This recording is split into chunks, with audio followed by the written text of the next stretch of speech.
Hi, everybody. This is Tom Sard. Nice to see everyone. It is Tuesday, May 5th, Cinco de Mayo.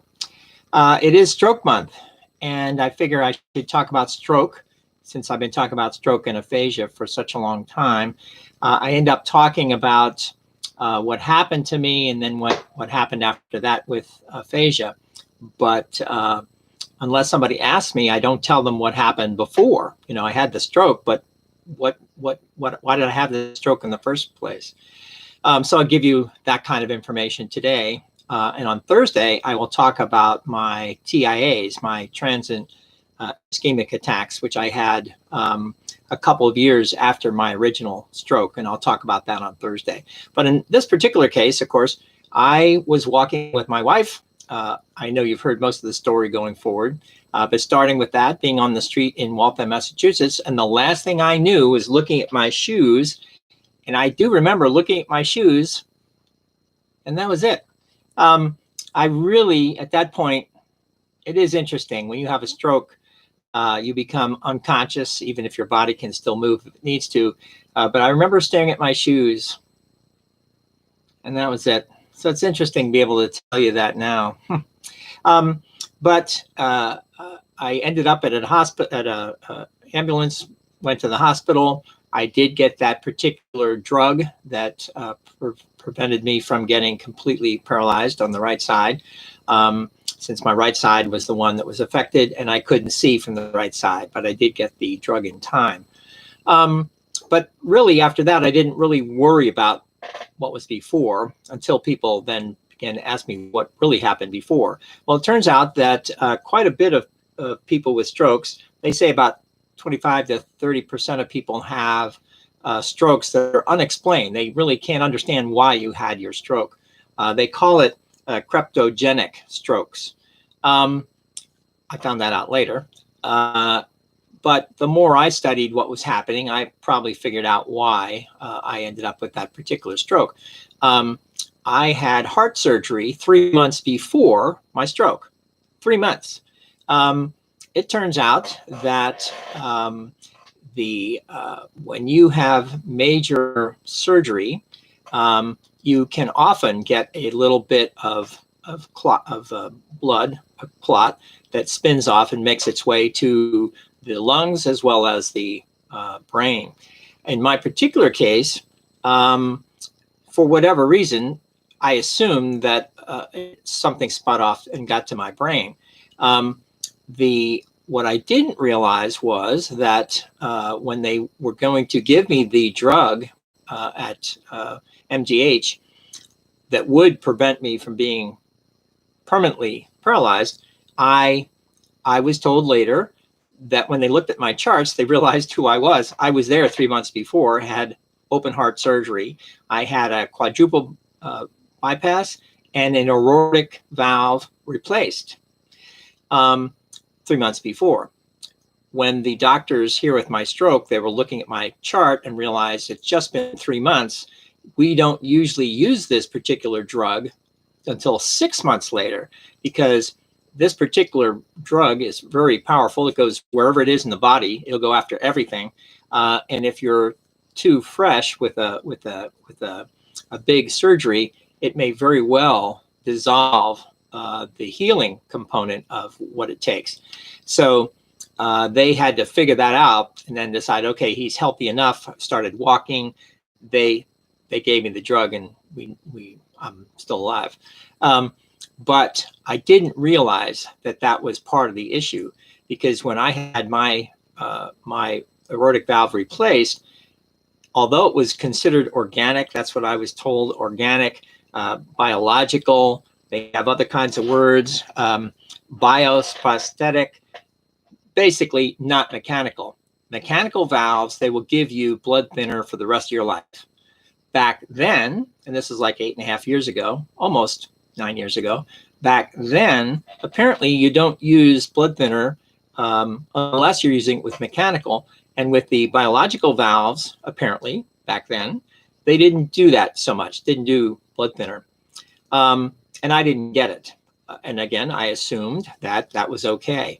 Again, we'll talk next week about the TIA and then the TAVR, Later, the one I talked about last week about the TAVR, now I still have the same kind of valve. It's still an organic valve, a biological valve. They do give you blood thinner. And when they asked me, Tom, do you want blood thinner?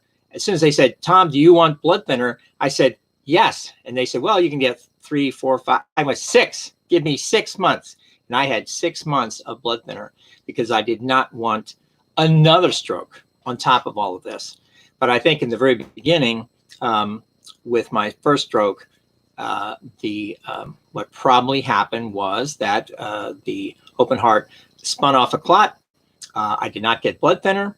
As a result, it made its way to the brain, and I ended up with the stroke that we have talked about plenty of times before. So that was how it started with me. And of course, going back even before that, what started with me, turns out, always has been the culprit, and that is plaque. My body, whether it's genetic from my dad who died young, or high blood pressure, again, from my dad, or because of diet, I didn't eat terribly well, but not terribly bad either, but I did like a lot of donuts. But for whatever the reasons in terms of health style issues, I woke up one day while walking with Laura, and I could feel tightness in my chest. I did not have a heart attack. I just felt tightness, and I went to see the doctor. He immediately listened to what was going on, sent me right to a stress test at another doctor, same building. And 15 minutes later, he said, no, we're going to have it done now. They had it done right away and could tell immediately that I had blockage, clearly from plaque. And they immediately did the stress test, then had a cath test, confirmed that. And then the next step really was getting ready for open heart surgery. So unfortunately, since I had never used medicine of any kind before, until this all happened, so that means I was 59, I really didn't know, sadly, about cholesterol. Even though I'd heard plenty of things about it, I just didn't think it had anything to do with me. Even with my dad having died, probably as a result of that heart attack, same thing. Education is an interesting thing, and it's not like you can just take a test and say, okay, I have now learned this. You have to absorb information. And it takes years, sometimes decades, before you begin to absorb what's happening around you, whether it be health or other issues, and begin to be educated in a new way. So you actually make other decisions going forward.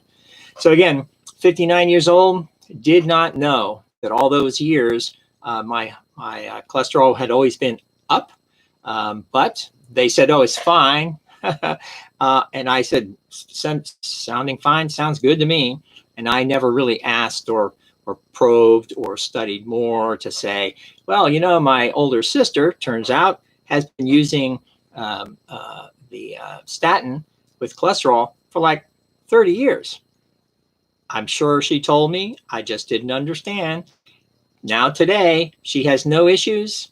I have tremendous issues. And if she had told me enough, which is to say, how did I get educated enough? How does anybody get educated enough staring in your face? So it does take a long time to understand about stroke, aphasia, of course, and about the lifestyle issues that, for the most part, contribute largely to heart issues and stroke issues. So when we are young, somehow I have to beat on my kids all the time. Now, finally, all my kids beginning to understand that and finding out, oh, I got it from dad. I should use this one little pill, this statin, and help you so you won't look like dad 30 years later. And sure enough, one of my sons had his tested relatively early in his 30s. Sure enough, heavy load of cholesterol, got the pill, and his numbers went down by a half. And he's going to use it for the rest of his life and not end up like me or my dad.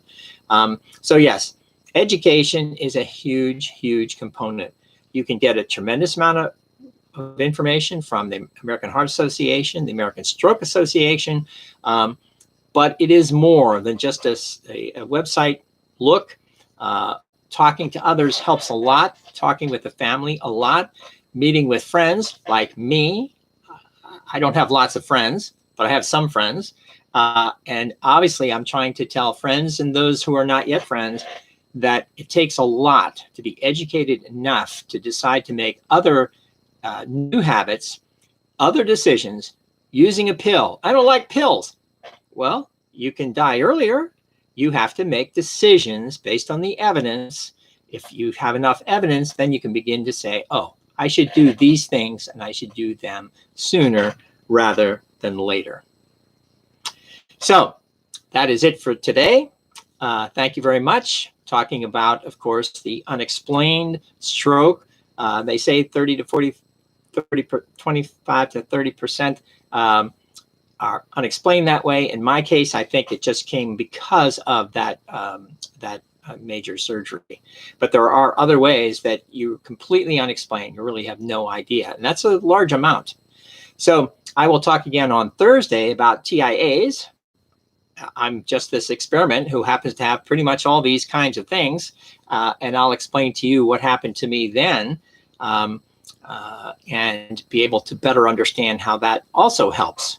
All as a result, typically because of cholesterol and plaque in your body. All right, everybody take care, stay healthy, and I will see you in a couple of days. All right, take care, everybody. See you later. Bye-bye.